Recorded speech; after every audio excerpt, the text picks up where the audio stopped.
Ons Vader wat in die hemel is, Here, hoe wonderlik is dit om U naam as ons Vader te mag aanroep. Om ons koning as vriend te mag ken, Jesus Christus ons Here. Om te kan bid en te kan loof en prys en hier saam te kan wees, omdat U Heilige Gees ons daartoe gedring het, om vanoggend by mekaar te wees. Here, die wonderlike dag daar buite wat U aan ons geskenk het, die wonderlike samesyn wat U aan ons gegee het, ja Here, die lof kan kom alleen aan U toe. Die lof van eer en heerlikheid, aanbidding, tot in alle ewigheid. Here, ons aanbid U as die enigste ware, drie-enige lewende God. Vader, Seun, Heilige Gees. Driemaal heilig is U naam. En in ons aanbidding kom ons na U toe en ons wil tot U bid, Here, vergewe ons sondes soos ons ook uit U wet gehoor het. Vergewe ons, want Here, ons oortree dikwels kort en gereeld. Al is ons U kinders, al bly ons U kinders, al lei ons deur U Gees, faal ons, struikel ons en val onsself. Ja, Here, maar dankie ook vir die vryspraak. Dankie vir die vergifnis wat ons reeds ontvang het. Ons wil U daarvoor loof, o Here. Vader, ons dink aan ons gemeente, aan elkeen wat siek of gesond mag wees, oud of jong, klein of groot, naby of ver. Here, ons dink spesifiek in ons gebede vanoggend aan almal wat in die hospitaal was en wat tuis aansterk en behandeling kry. Ons dink aan Dawie Ras wat eersdag met bestraling begin. Lou Du Plessis wat reeds met sy behandeling begin het, maar nagevolge het van die behandeling. Nick Oukamp wat donderdag ook met sy eerste sessies van bestraling begin het. Annette Jansen van Rensburg wat gesondheidsuitdagings het, Here, en daarmee worstel. Annetjie Helberg wat 'n heupvervanging gehad, ook operasie gehad het, Here, en ook weer tuis aansterk. Here, ons bid vir almal wat worstel met kanker. Almal wat daardeur geraak word, of dit nou jouself is of jou geliefde is. Here, wees met ons almal. Vader, ons dink ook aan hulle wat eensaam is, hartseer is. Ons weet ook dat daar mense is wat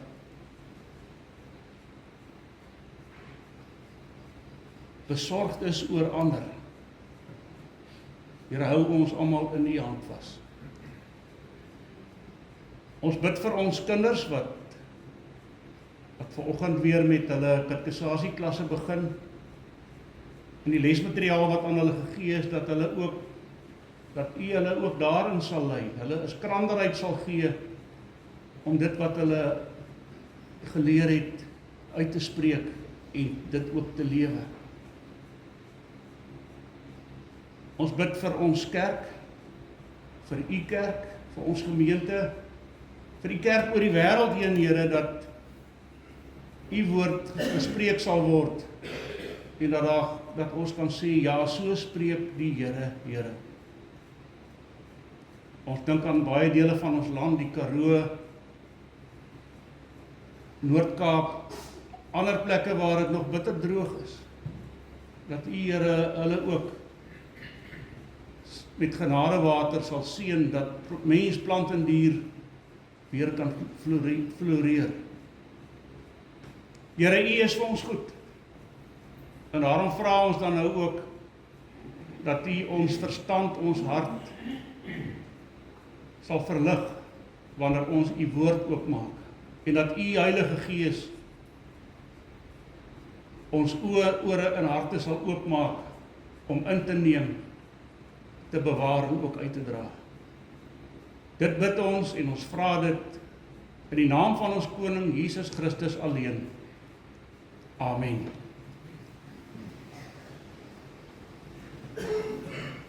Geliefdes, ons luister na die woord van die Here uit Romeine 8, vers 9 tot 30. Ook uit die 83 vertaling. 'n teksgedeelte wat baie keer by begrafnisse gebruik word, want dit gee vir ons troos. Maar dit gee ook vir ons kennis en vertroue. Vanaf vers 9. Julle word egter nie deur julle sondige natuur beheers nie, maar deur die Gees, want die Gees van God woon in julle. As iemand die Gees van Christus nie het nie, behoort hy nie aan Christus nie. Omdat Christus in julle is, gee die Gees ook aan julle die lewe op grond van God se vryspraak, hoewel die liggaam vir die dood bestem is, as gevolg van die sonde. Omdat die Gees van hom, deur wie Jesus uit die dood opgewek is, in julle woon, sal hy, deur wie Jesus uit die dood opgewek is, ook julle sterwende liggame lewend maak, deur sy Gees wat in julle woon.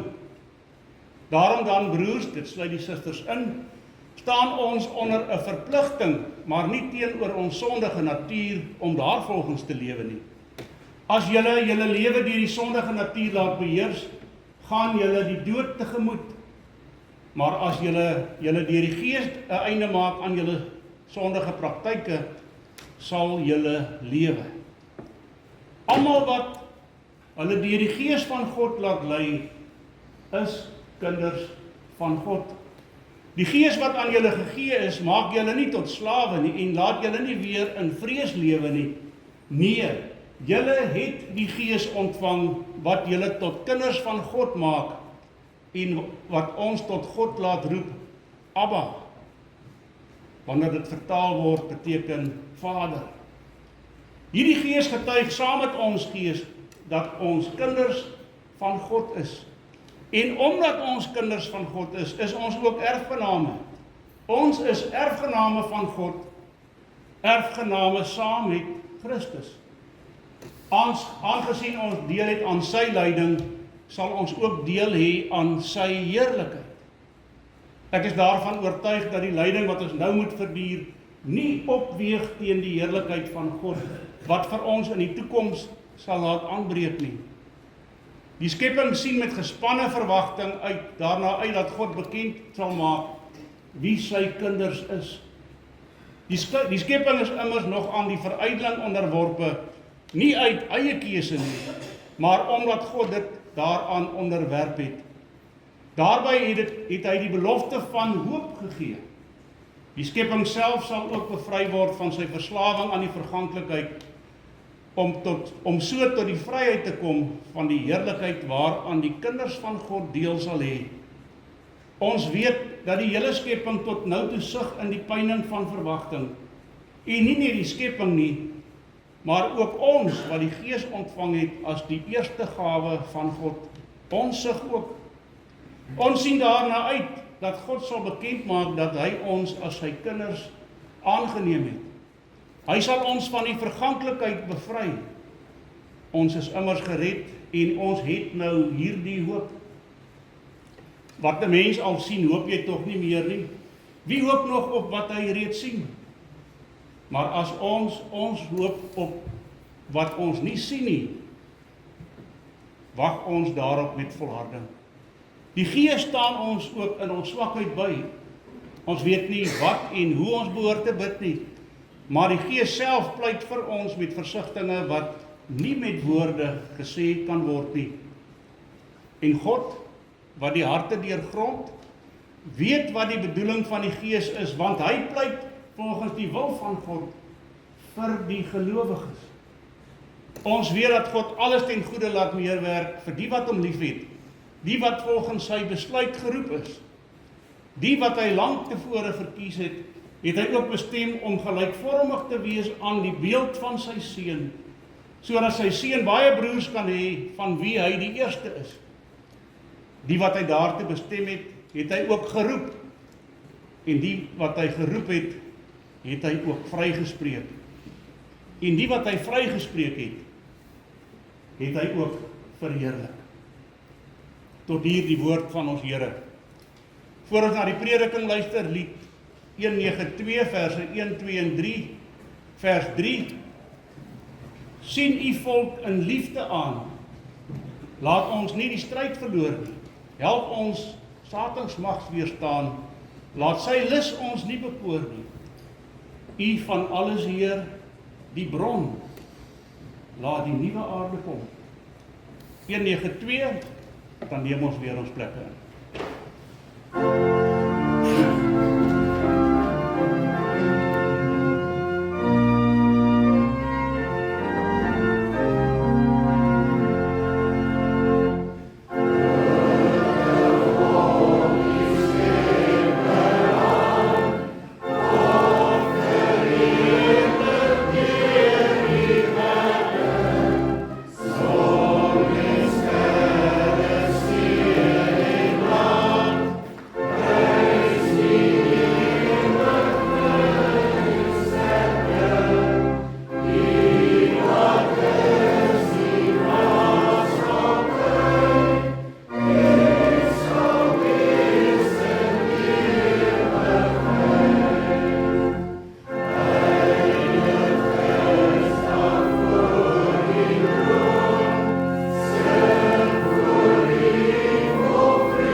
Geliefdes in ons Here Jesus Christus, ons is vandag by die derde aspek van die reeks prediking oor die heilsorde. Ons het voor ons die reeks begin het, die wonder van die uitverkiesing met mekaar gedeel. Die wonder dat ek en jy reeds voor die skepping deur God uitverkies is. Ook dat dit God is wat die wedergeboorte skenk en ons dan tot hom roep. Vandag, omdat God ons roep en die wedergeboorte aan ons geskenk het, skenk hy ook deur die Heilige Gees die lewende geloof in Christus ons Here aan ons. Die Heidelbergse Katekismes vra met vraag 21, wat is 'n ware geloof? Ek wonder wie van ons het nog hierdie rooi boekies wat ons jare gelede gebruik het om ons jonger kinders weer van die katekismes te leer en te verduidelik. Die antwoord op die vraag wat ware geloof is die antwoord kort en kragtig. Ware geloof is 'n gewisse kennis en 'n vaste vertroue. En dan vra die katekismus, die rooi boekie, wat is 'n gewisse kennis? 'n gewisse kennis beteken om te weet dat alles in die Bybel, wat alles in die Bybel staan, waar is. Dan vra die katekismus verder, wat is 'n vaste vertroue? 'n vaste vertroue beteken om seker te wees dat Jesus Christus ook my verlosser is. Die katekismus soos agter in die Psalmboek leer ons, 'n ware geloof is nie alleen 'n vasstaande kennis waardeur ek alles wat God in sy woord aan ons geopenbaar het vir waar aanvaar nie, maar ook 'n vaste vertroue wat die Heilige Gees deur die evangelie in my hart werk, naamlik dat God nie net aan ander nie, maar ook aan my, uit loutere genade, slegs op grond van die verdienste van Christus, vergewing van sondes, ewige geregtigheid en saligheid geskenk het. En nou mag dit dalk verwaand klink, veral met vraag 64 van die katekismus, maak hierdie leer nie die mense onverskillig en roekeloos nie?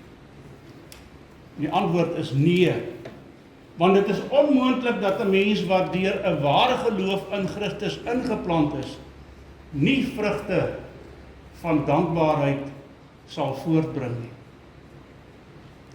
Ken, vertrou en doen. Dit is wat geloof is. Hieruit ook ons tema, glo. Want geloof is die genadegawe van die Heilige Gees. Geliefde broer, suster en kind, vir baie mense is geloof iets abstraks, iets wat nie verstaan kan word.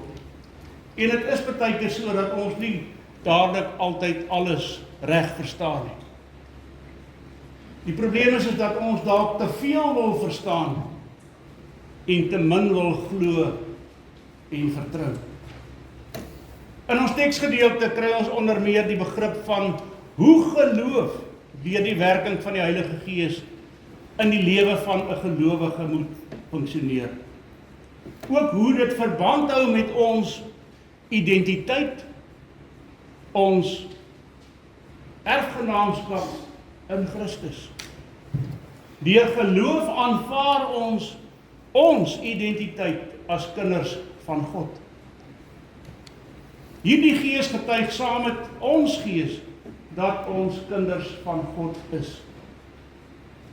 Hierdie Gees, 'n direkte verwysing na die Heilige Gees, die derde persoon in die goddelike drie-eenheid van ons God. Hierdie verwysing bevestig dan ook die aktiewe rol wat die Heilige Gees in elkeen van ons lewens vervul. Dit beklemtoon ook die Gees se direkte en persoonlike betrokkenheid in elke gelowige se lewe.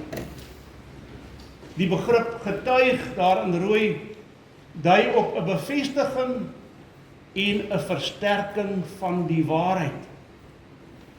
Dit impliseer dat die Heilige Gees en ons gees, ons eie gees, in ritme is, as ware konsensus bereik het oor hierdie belangrike waarheid in ons lewens.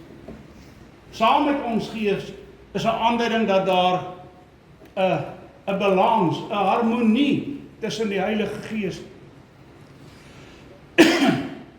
en die menslike gees is.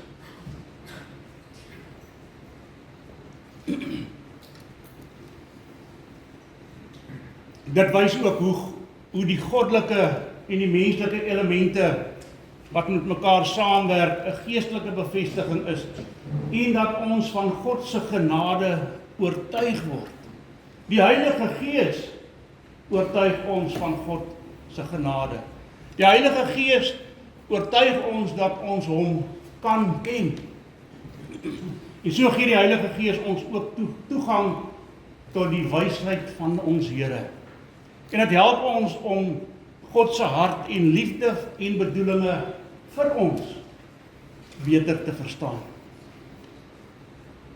Wanneer die Heilige Gees saam met ons gees getuig, verskaf dit 'n direkte en innerlike ervaring van God se teenwoordigheid in my, in jou lewe.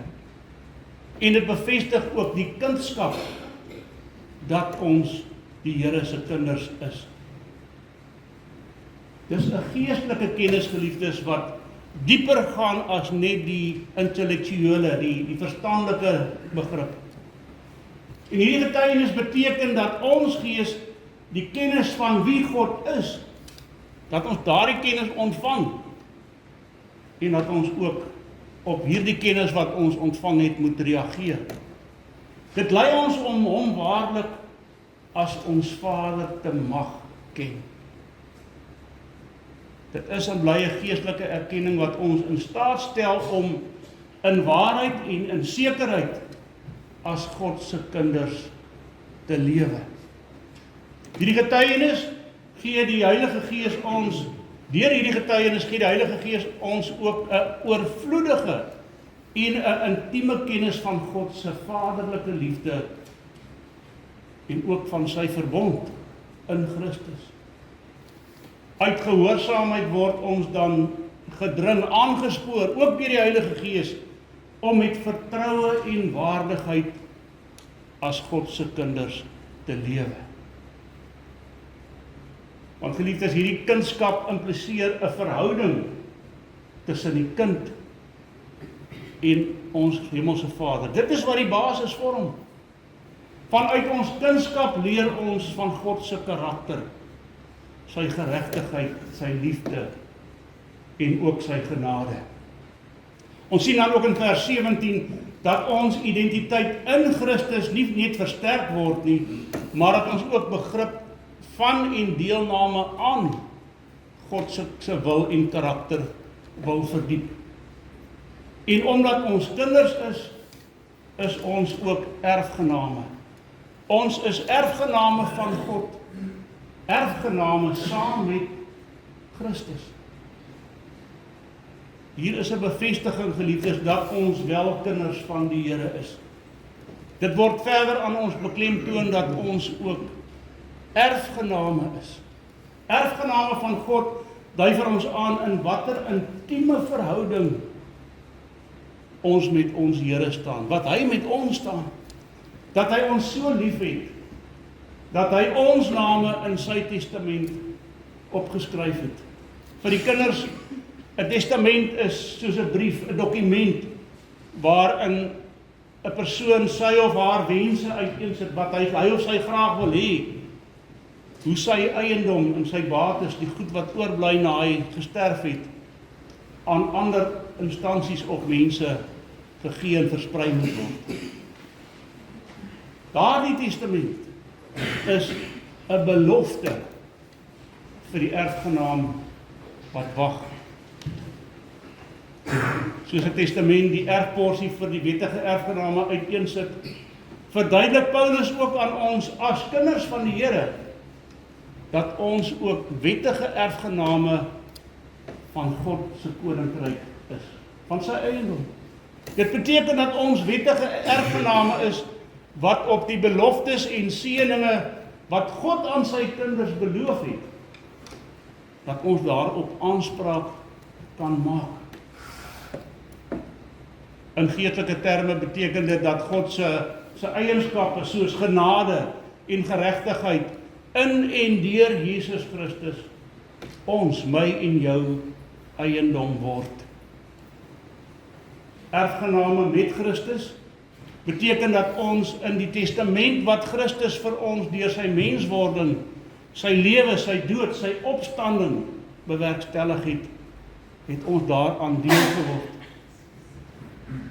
As ware het Christus sy erfdeel verdubbel en dit so bepaal dat dit in guns van ons gelowiges tel.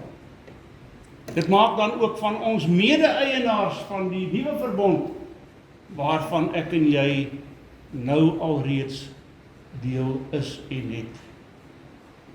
En dan in hierdie bepaalde deelname wat ons het ons dan ook bepaalde voorregte. Maar ons het ook bepaalde verantwoordelikhede. Die testament van ons Here Jesus Christus verbind ons dan ook saam as 'n geestelike familie aan mekaar. dat hy ons ken, weet ons en ons weet ook dan dat hy wil hê ons moet hier aan deelneem. In ons deelname sal ons dan ook lyding, sowel as heerlikheid ervaar. Aangesien ons deel het aan sy lyding, sal ons ook deel hê aan sy heerlikheid. Ek lees dit weer. Aangesien ons deel het aan sy lyding, sal ons ook deel hê aan sy heerlikheid. Die idee dat ons saam met hom sal ly, verbind ons aan ons Here Jesus Christus. Daarom is ons in 'n lewensreis en is ons lewensreis 'n weerspieëling van die pad tot die volheid van ons wat ons tot die volheid van ons erfgenaamskap sal lei. Dieselfde lyding wat Christus ondergaan het, berei ons voor om die volledige heerlikheid van ons testament, om daaraan deel te hê. Net soos met 'n aardse testament waar daar aan sekere voorwaardes voldoen moet word, impliseer hierdie vers ook dat deelname aan lyding 'n vereiste kan wees om aan die heerlikheid deel te neem. Hoekom? Sodat ons ook uiteindelik saam met hom, saam met Jesus Christus, verheerlik sal word. Dit is tog die finale vervulling van die beloftes wat God in sy woord aan ons beloof, en dat hy hier ook sê dat hy ons sy erfgename gemaak het. Maar met soos 'n aardse testament waar daar ook sekere voorwaardes aan voldoen moet word, impliseer hierdie vers dat deelname aan lyding 'n vereiste is om aan die heerlikheid later deel te neem. Hoekom? Sodat ons uiteindelik saam met hom verheerlik kan word. Nuwe liggame sal ontvang met sy wederkoms, verheerlikte liggame. Dit is die finale vervulling wat die Here in sy woord beloof het en dat hy ons sy erfgename sal maak. Net soos 'n aardse testament 'n toekoms, luister weer, net soos 'n testament 'n toekoms aan die erfgename verseker. Verseker die belofte van die belofte van heerlikheid ons van 'n ewige erfenis, 'n ewige heerlikheid wat nie sal vergaan nie. En hierdie testament word deur Christus gewaarborg. Luister weer na die geloofsversekering van Paulus. Hy sê, ek is daarvan oortuig dat die lyding wat ons nou moet verduur, nie opweeg teen die heerlikheid wat God vir ons in die toekoms sal laat aanbreek nie. Die woorde daarvan oortuig dui op 'n diep gewortelde geloof en vertroue in God se beloftes. Paulus praat nie van 'n verre of 'n vae hoop nie, maar van 'n rotsvaste oortuiging wat gegrond is in sy ervaring wat hy in sy lewe gehad het en die begrip wat hy van God gehad het. Paulus se oortuiging kom vanuit sy eie lewenservaring en kennis van God se beloftes wat op daardie tyd alreeds in vervulling gegaan het. En dit dien as 'n getuienis vir die gelowiges dat vertroue op ware redes en ervarings van God se betrokkenheid met ons, dit vir ons 'n bevestiging kan wees. Met die lyding wat ons nou moet verduur, erken Paulus dat daar lyding is en hy erken die werklikheid daarvan. Hy ontken nie dat hierdie wêreld nie vol moeilikheid is nie. Hy onderstreep dat vertroue nie noodwendig die afwesigheid van swaar kry beteken nie, maar eerder dat die teenwoordigheid van hoop daar sal wees te midde van of ten spyte van die lyding en swaar kry. Hierdie erkenning van lyding, hoe groot of hoe klein dit ook al mag wees, beklemtoon die belangrikheid en die noodsaaklikheid om 'n vaste vertroue in God te hê. Dit stel juist die gelowiges dan in staat om te kan volhard. Die woorde nie opweeg teen die heerlikheid wat God vir ons in die toekoms sal laat aanbreek nie, is 'n vergelyking tussen die huidige en aardse lyding en die toekomstige heerlikheid wat op ons wag.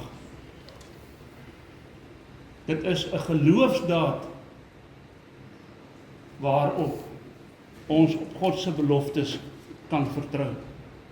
Die heerlikheid wat God in die toekoms sal bring, sal in verre, by verre, die huidige swaar kry wat ons mag beleef, oortref.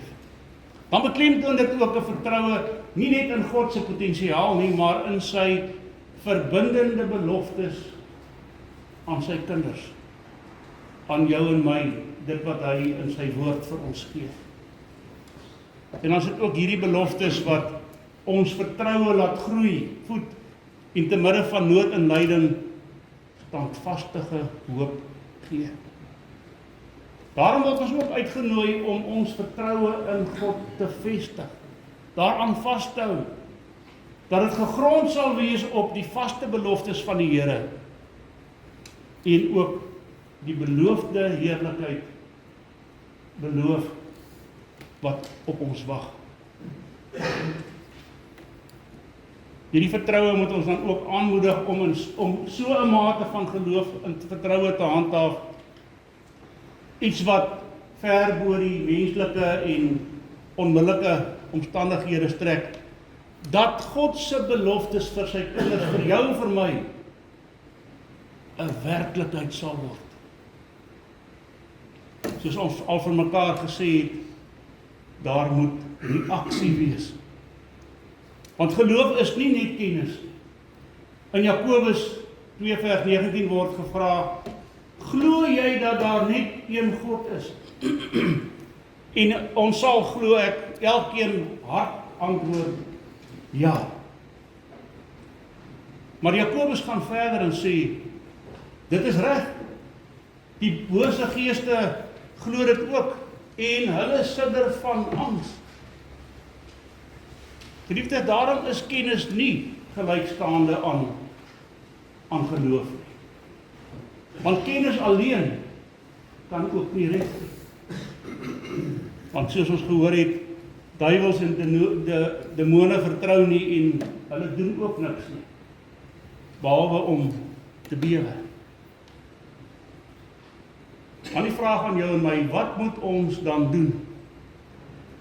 Ja, ons moet 'n gewisse kennis van God hê, en daarom moet ons die Bybel bestudeer, kerk toe kom. Ons moet God en sy woord vertrou, maar ons moet ook doen, optree, gehoorsaam wees, besluit of ek die Here verder wil leer ken, en verder op hom wil vertrou. Hoe weet ek dat ek geloof het en glo? 2 Korintiërs 13 vers 5 sê dieselfde Paulus vir ons, ondersoek julle of julle in die geloof is. Toets julle self. Ken julle self dan nie? Beleef julle dan nie dat Jesus Christus in julle is nie? Tensy jy die toets nie deurstaan het nie. Gaan kyk ook na die vrug van die Gees. Ons weet dat 'n vyeboom nie doringdistels kan dra nie, en 'n druiwetros nie appels kan voortbring nie. Galasiërs 5 vers 22, maar die vrug van die Gees is liefde, blydskap, vrede, geduld, vriendelikheid, goedheid, getrouheid, sagmoedigheid en selfbeheersing. Weer die vraag, hoe doen ons dit? Deur te luister en te doen. Geliefdes, ons wat hier sit, het baie wat ander dalk nie eers het nie, of nog nie het nie. Romeine 10, die woorde vanaf vers 14, hoe kan hulle hom dan aanroep as hulle nie tot geloof in hom gekom het nie? En hoe kan hulle in iemand glo van wie hulle nie gehoor het nie? En hoe kan hulle hoor sonder dat iemand dit verkondig? En hoe kan hulle dit verkondig as hulle nie gestuur word nie? Dan vers 17, die geloof kom dus uit die aanhoor, en die aanhoor kom uit die verkondiging van Christus. Selfs dan moet ons meer gaan doen, uitgaan, die laaste woorde van ons Here Jesus Christus op aarde, gaan dan heen, maak disippels van al die nasies en doop hulle in die naam van die Vader, die Seun en die Heilige Gees, en leer hulle om alles te onderhou wat ek julle beveel het. En dan nog 'n belofte van die Here, en kyk, ek is met julle al die dae, tot aan die volëinding van die wêreld. Ken, vertrou en doen jou geloof. Ja, die geloof wat 'n genadegawe van die Heilige Gees is. Gaan uit, gaan leef in jou geloof. Amen. Wat ons glo, gaan ons dan ook met die geloofbelijdenis van Lucia bevestig. Ek gaan vra dat ons sal opstaan en na die amen weer ons plekke inneem.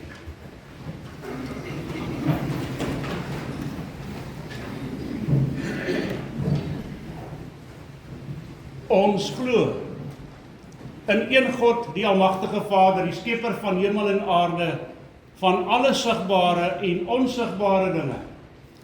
En ons glo in een Here Jesus Christus, die eniggebore Seun van God, voor al die eeue uit die Vader gebore. Hy is God uit God, lig uit lig, ware God uit ware God, gebore, nie gemaak nie. Een in wese met die Vader, deur wie alles tot stand gekom het. Hy het terwille van ons mense en ons saligheid uit die hemel neergedaal en het deur die Heilige Gees uit die Maagd Maria vlees geword. Hy het mens geword. Onder Pontius Pilatus is hy gekruisig. Hy het gelei en is begrawe. Op die derde dag het hy volgens die skrifte opgestaan en het hy na die hemel opgevaar. Hy sit aan die regterhand van die Vader en hy sal met heerlikheid terugkom om die lewendes en die dooies te oordeel. Aan sy koningskap sal daar geen einde wees nie. Ons glo in die Heilige Gees wat Here is en lewend maak. Hy gaan van die Vader en die Seun uit en hy word saam met die Vader en die Seun aanbid en verheerlik. Hy het deur die profete gespreek. Ons glo aan een heilige, algemene en apostoliese kerk. Ons bely een doop tot vergifnis van sondes. Ons verwag die opstanding van die dooies en die lewe van die toekomstige bedeling. Amen.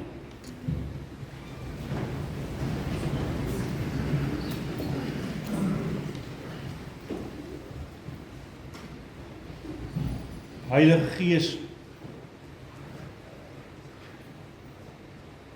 Jesus Christus, almagtige Vader, dankie vir hierdie gawe van geloof. Ons verstaan dit nie altyd nie, maar dit is waarom ons moet ken en vertrou, glo en doen.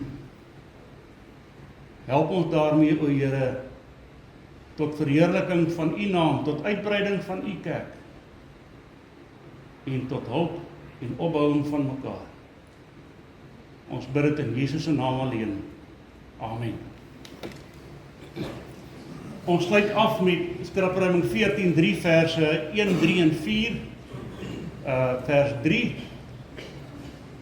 As skuld neem die geloof om brandpyl uit te doof, verlossing om te weer, om vir die kop te keer, en neem die woordswaard van die Gees. Skrifruiming 14:3, dan ontvang ons die seën van die Here.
Ontvang die seën van ons Here en gaan in vrede. Die genade van ons Here Jesus Christus, die liefde van God ons Vader en die gemeenskap met die Heilige Gees is in en met en by julle tot in alle ewigheid.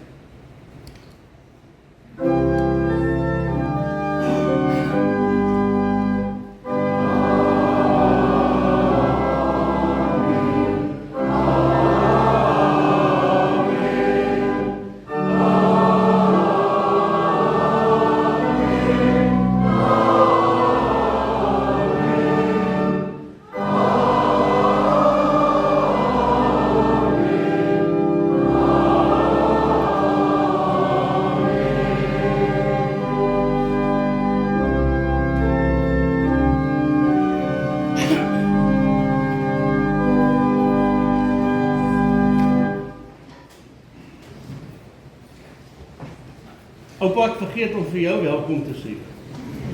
Hulle bly mos nou in die Kaap. Baie welkom, Raymond en Estel ook. Paar afkondigings voor ons tee, koffie en katekisasie gaan hou. Die Bybels, maandag môre aand die diensgroep eiendomme en dan dinsdag die veterane, woelige veterane wat gaan koek en tee en koffie. En hoe om lekker koffie te maak en dan die dinsdag aand is daar, ja, hy is donderdag aand nou versorgingsvergadering, woensdag DG Eetkerk. Dan die Bybelstudiegroepe is daar en dan die liewe leed het ons in die gebed hanteer. Liefdesgawes is vir die diakonie en vir die Bolandse bedieningsfonds. Volgende week is die deurfonds vir die dankbaarheidsfonds. Dit is as gevolg van is ingestel nadat die 100 kerke 150-jarige bestaan 'n jaar gevier het om ook die woordverkondiging daarmee aan te gaan. Gaan kyk asseblief op bladsy 5. Die onse katekismes vir kinders. Dis 'n werklike baie goeie videoreeks wat almal van graad 1 af tot graad 990 kan gaan kyk. Dan asseblief die nagmaalete vir oor 3 weke. Kaartjies is maar by Ruth beskikbaar. Die diakonie het ook so erg beloof, hulle gaan help met die kaartjies bemarking. Dan verjaarsdae is hy nie in bo 80 nie. So ek sê vir julle vrede vir die week. Ons gaan huis toe met die sing van Abba Vader. Dis 'n beruiming van ons Vader. Vreugde vir julle.